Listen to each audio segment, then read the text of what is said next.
Hey lore friends, I spent my entire afternoon yesterday running around Valorant's new map Fracture, digging up and making sense of its additions to Valorant's narrative, and I was not disappointed. Massive thanks to Riot for letting me play the map early. If you're new here, be sure to subscribe and turn on notifications so you don't miss anything. Also, check out my Twitch channel where I'll be playing Fracture live on September 3rd. With that said, let's get into it. Speculation inbound. Fracture takes place in the Everett Lind Research Lab, a Kingdom facility that houses a Radiant Collider near Diablo Canyon, New Mexico. Put simply, colliders use particle acceleration to research particle physics. In this case, Kingdom scientists are using it to research radiant particles, the subatomic basis of radianite. As you know, the collider has been destroyed by both Earth's deadeyes, resulting in a massive fracture forming. This is the glowing crack you see running through the facility and into the distance. In fact, you can see the gun cases both Deadeyes used on both sides of the collider, a clear callback to the trailer.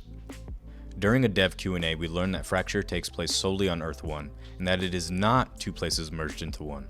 This stumped me a bit, as we also have confirmation that this map reveals new lore about Earth 2's kingdom. Originally, I thought that Earth 1 and 2 had been mended into one space in this one location, but it would seem that that is not the case. The dual biome also appears to be coincidental. New Mexico does contain these two types of biomes, but this sudden jump seems unlikely. Perhaps the radiant particles being released by the broken collider are having an effect on the environment. With these facts in mind, I have to continue with the assumption that this is not Earth 1 and 2 combined into one space, but instead a collaborative effort between the two kingdoms in the same space. They refer to themselves as Alpha Kingdom and Omega Kingdom to help differentiate themselves. These posters suggest that they don't have the best sense of trust between each other, and also prioritize their own interest. What are their interests? Alpha Kingdom seems to have Earth 1's future in mind, and Omega Kingdom, well, I'm not too sure what they want. These posters state that stakes are high, and depict a split globe. Are they wanting to mend the two Earths? Split them, or even absorb Earth 1? It's definitely up for debate. But you can view the use of the word stakes here as a prize in a sort of game. If you ask me though, Omega Kingdom definitely feels more sinister. You can hear an Omega Kingdom voice comm announcement near attacker spawn that states that fraternization between Kingdom Corp and Kingdom Industries is strictly prohibited. Fraternization between Kingdom Corp and Kingdom Industries personnel is strictly prohibited. The Omega Kingdom teleporter terminal voice comm also states that running into yourself should be reported and working simultaneous shifts is strictly prohibited. If you see yourself on site, report to Central Administration immediately. Simultaneous shifts are prohibited. This provides further evidence that this is not simply a different branch of Kingdom, in case you had any doubts. If you'd like to hear the rest of these, check out my video compiling them. This map also features narrative interactive elements. During the buy phase, you can interact with these orbs in both Defender Spawn and Attacker Spawn. The Defender Spawn orbs reveal two emails, one sent to Oren McKenneff welcoming them to Everett Lind and informing them of their meeting with their Omega partner, Ruben Pontes, outside of the radar facility.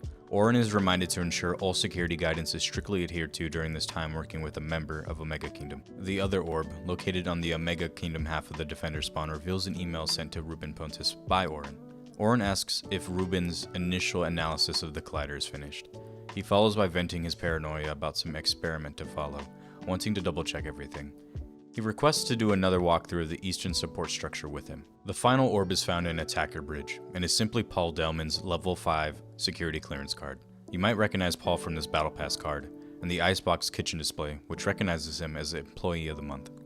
Another Omega Kingdom voice comm reveals that he has a package from Icebox waiting for him. Paul Delman, your shipment from S22 Icebox is ready for pickup. Paul Delman, your shipment from Icebox is ready for pickup. Inside this booth, you can see that his access to the Omega Kingdom side of the facility is limited.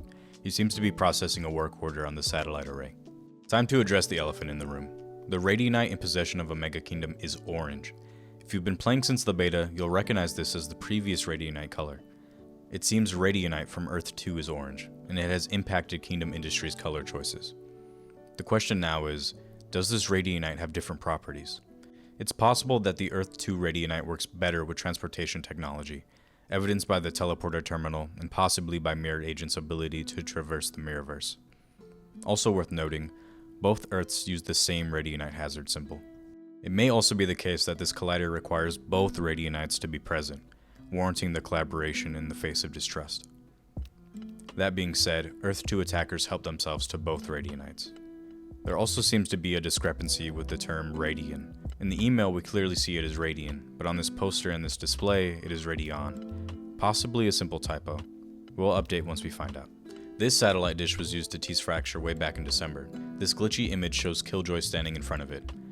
We also see it in the collider in the episode 3 illustration. We also have these new crates. These are made of glass, much like the radionite crates, but feature a hexagonal pattern and don't glow. The timeline of events this facility has faced is another big question mark. Was it abandoned after the collider was destroyed, or before? When was it constructed? And when did the two kingdoms come into contact? What happened to Orin and Ruben? More importantly, however, what knowledge did the kingdoms gain from using the Radiant Collider? And is the fracture something to worry about? At the moment, it seems relatively harmless, other than the potential effect on the environment. Oh, and how far does it go? In-game, you can't see the end of it in either direction. Deadeye says this is an opportunity, and that both kingdoms' efforts were noble but must ultimately be sacrificed. What exactly does the fracture provide if not the mending of the two Earths? I had less than a day with the map, which is hardly enough time to theorycraft, so that's what I'll be doing this weekend. Before that though, I'll be playing the map live and breaking down everything I discussed. So if you have any questions, hop over to the stream.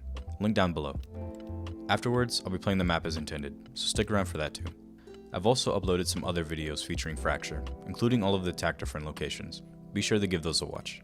With that said, I hope you all have a great day. Take care, agents.